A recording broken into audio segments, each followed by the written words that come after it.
안녕하세요, 똥물리의 에디입니다. PC 사용자는 크게 두 가지로 나눌 수 있는데요, 작업과 게이밍이죠. 물론 저처럼 둘 다 하는 사용자도 분명히 있습니다. 하지만 이 두 부류의 PC가 같다라고 보기는 어렵습니다. 우선 게이밍 PC 같은 경우 CPU가 무작정 높은 등급보다는 적당한 수준 6코어나 8코어 정도 되는 제품을 사용하고 남는 돈에 GPU, 그래픽카드에 때려붙는 방식이죠. 그리고 저장 장치에 돈을 너무 많이 쓰지도 않습니다. 조립 PC 견적들 많이 올라오잖아요. 여전히 500GB SSD에 1TB 하드 이렇게 쓰거나 아니면 1TB SSD 한 장 들어간 사례들 엄청 많더라고요. 반대로 작업용 PC, 여기는 사용하는 작업 프로그램마다 조금씩 다르지만 보통은 CPU 등급이 높아요. 코어나 스레드가 많을수록 유리한 프로그램들이 많다 보니 작업자들 대부분은 높은 등급의 CPU를 선호하죠. 반면에 그래픽카드는 60 수준에 머무르는 경우가 상당히 많습니다. 물론 옥테인 같은 3D 작업하시는 분들은 높은 등급의 그래픽카 사용하는 경우도 있긴 한데 가성비를 좀 더 추구하는 작업자분들은 3060 12기가 이런 거 2장이나 3장 끼는 분들도 많아요. 그런 프로그램들에서는 아무래도 가성비가 훨씬 좋으니까요. 그리고 저장 장치, 여기가 핵심인데 보통 작업자들은 못해도 2장, 4장, 심지어 8장 뭐 이렇게 쓰시는 분들도 상당히 많습니다. 사실 저도 이제는 작업을 많이 하지는 않지만 제 PC에 SSD만 해도 4장이 전부 장착되어 있거든요. 그리고 키보드, 마우스뿐만 아니라 각종 외부 장치를 연결한 경우도 많고 워낙 데이터를 빼고 넣고 하는 상황이 많다 보니 USB 포트도 상당히 중요합니다. 그러다 보니 메인보드 정말 까다롭게 살펴보게 되죠. 그래서 이런 작업자들은 어쩔 수 없이 높은 등급의 제품을 쓰는 경우 간간히 있습니다. 감성 때문이 아니라 진짜로 필요해서. 하지만 작업자, 크리에이터를 위한 제품들이 요즘 많은 제조사들에서 하나 둘씩 나오면서 점차 그럴 필요가 사라졌는데 그동안은 너무 연결성, 확장성에 신경을 썼는지 살짝 아쉬운 부분들이 있었어요. 그런데 이번 제품은 다릅니다. 에이수스 프로아트 Z890 크리에이터. 자, 우선 박스 디자인부터 보면은 우리가 익히 봐왔던 ROG와는 사뭇 다른 약간 그 뭐랄까 정장을 쫙 빼입은 직장인 느낌이 살짝 들죠. 근데 원래 이런 작업자들은 이런 정장보다는 후드티에 애플워치 그런 게 국룰이.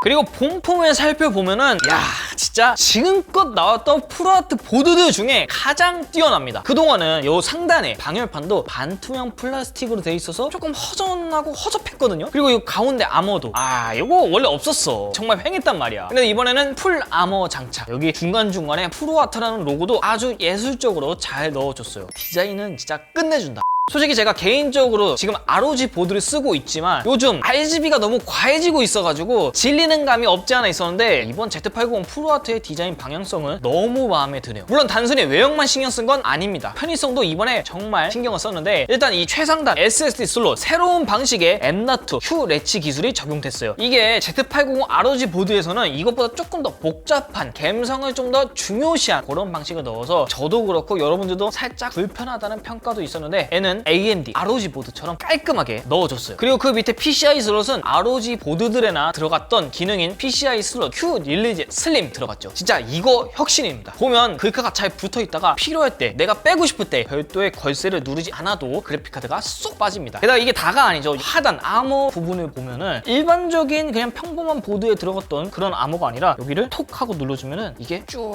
열립니다. 이렇게 경첩 디자인을 사용한 방열판 메커니즘을 적용했는데 이건 솔직히 지금 나온 어떤 에이수스 보드들보다 편해요. 희한하게 에이수스는 나사 방식을 아직도 고수해서 드라이버가 무조건적으로 필요했는데 단순히 필요에 끝났으면 제가 말을 하지도 않아요. 이게 아머를 다시 부착할 때 USB 마냥 잘 들어가지도 않아요. 그런데 얘는 딸깍 한 번이면 쭉 열리니까 실용성도 챙기고 간지도 확보한 모습입니다. 그런데 요거는 저의 약간 취향차 문제긴 한데 요 부분에 에이수스 네이밍을 넣는 것보단 프로아트라는 네이밍을 넣었으면 더 좋지 않았을까. ROG 같은 경우에는 여기에 막 눈깔이나 뭐 ROG 뭐 아니면 좌표 이딴 거 막 대때려봤는데 이런 디테일한 부분에서는 살짝 아쉽다는 느낌이 드네요. 그리고 프로아트의 시그니처 특징인 요 USB 포트 구성을 보면은 USB 10Gbps 타입 A 포트가 총 6개, 디스플레이 입력 포트, HDMI 포트가 각각 1개씩 들어있고 썬더볼트 5 타입C 포트 2개, 썬더볼트 4 타입C 포트 1개, 유선에는 10기가, 2.5기가 각각 1개씩 들어가 있어요. 와이파이 7을 지원하는 와이파이 커넥터도 같이 들어가 있습니다. 포트 구성 자체는 대용량 파일을 빠르게 처리할 수 있도록 최적화된 모습입니다. 특히나 이 썬더볼트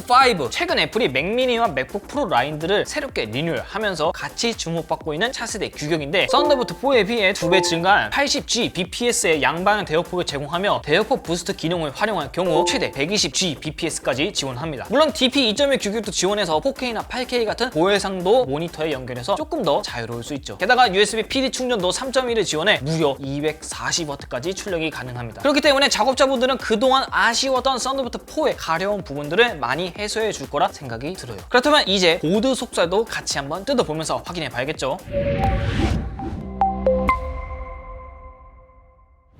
네, 이게 바로 Z80 프로아트 보드의 속살입니다. 딱 봐도 눈에 띄는 거는 가운데에 있는 M.2 슬롯인데 2280뿐만 아니라 2230 SSD도 손쉽게 장착할 수 있는 Q-슬라이드 기술이 적용되었습니다. 그런데 최상단 빼고는 나머지 4개의 M.2 슬롯에는 이 기술이 빠져있네요. 지금 보니까 양면 써먼 패드도 다 빠져있네요. 솔직히 아쉽기는 한데 이런 디테일들이 보드 단가를 올리는 역할도 하기 때문에 어느 정도 납득이 되는 부분이기는 합니다. 그렇다고 성능을 걱정할 필요는 없습니다. 5개 슬롯 모두 전반적으로 큰 차이 없는 성능치를 보이고 있어요. 그리고 상단에 보면은 요상한 그래픽 카드 같은 게 꽂혀 있는데 이게 바로 아까 말했던 썬더볼트 5 컨트롤러 모듈입니다. 빠른 속도를 뽑아내기 위해 별도의 방열판도 달려 있는 게 상당히 인상적이네요. 그리고 그 옆에는 아주 촘촘하게 박힌 전원부가 보일 텐데 16+1+2+2 페이지를 제공합니다. 프로아트가 그동안은 살짝 염가염가 하이엔드 사이에서 애매한 그런 모습을 보였는데 이제는 확실하게 자리를 잡은 모습이죠. 그래서 전원부 온도도 측정해 봤는데 인텔 익스트림 모드, 인텔 퍼포먼스 모두 둘 다 안정적인 온도 확인되었습니다. CPU 테스트도 진행해 봤는데 작업과 게임 모두 이렇다 할 스로틀링 없이 안정적인 모습 확인할 수 있었습니다. 소비 전력도 최신 인텔 CPU답게 잘 잡힌 모습이죠. 전반적으로 보면은 보드 디자인과 구성 모두 정말 잘 짜여진 모습입니다. 사실 직전 Z790 프로아트 보드만 해도 뭔가 디자인적으로 크리에이티브하다? 이런 느낌은 솔직히 못 받았었는데 이제는 에이수스의 대표 라인인 ROG와 TUF 연우스가 어깨를 나란히 해도 부족하지 않는 모습으로 돌아온 것 같아 아주 기분이 좋아. 하지만 이런 모습에 살짝 아쉬운 부분들도 존재해요. 일단 이 프로아트라는 보드가 크리에이티브, 작업자를 위한 포지션인데 USB 포트 다양성 부분에서는 부실하다는 느낌도 들었어요. 사실 요즘 타사 제품들은 포트 개수 자체를 확 늘리기도 하고 잘 쓰지는 않지만 외장 SSD 제품들에서 종종 사용하는 그 규격 USB 3.2 Gen2x2 요 포트들이 존재하지 않는다는 점이 조금 아쉬워요. 물론 썬더볼트 5 모듈 자체가 워낙 크다 보니 생기는 문제로 보일 수 있긴 한데 그래도 지금 PC 시장에서 가장 선두를 달리고 있는 에이수스라면 이런 현실적 문제를 좀 더 크리에이티브하게 해결할 수 있지 않았을까라는 생각이 조금 들긴 하네요. 그래도 그동안 아쉬웠던 애매모호했던 프로아트 라인의 정체성을 제대로 확립했다는 점에서 저는 정말 칭찬을 해주고 싶어요. 무엇보다 디자인 자체가 와 진짜 정말 끝내줍니다. 네, 지금까지 똥물리 에디였고요. 저는 다음 시간에 더 맛있는 제품으로 돌아오도록 하겠습니다. 바이!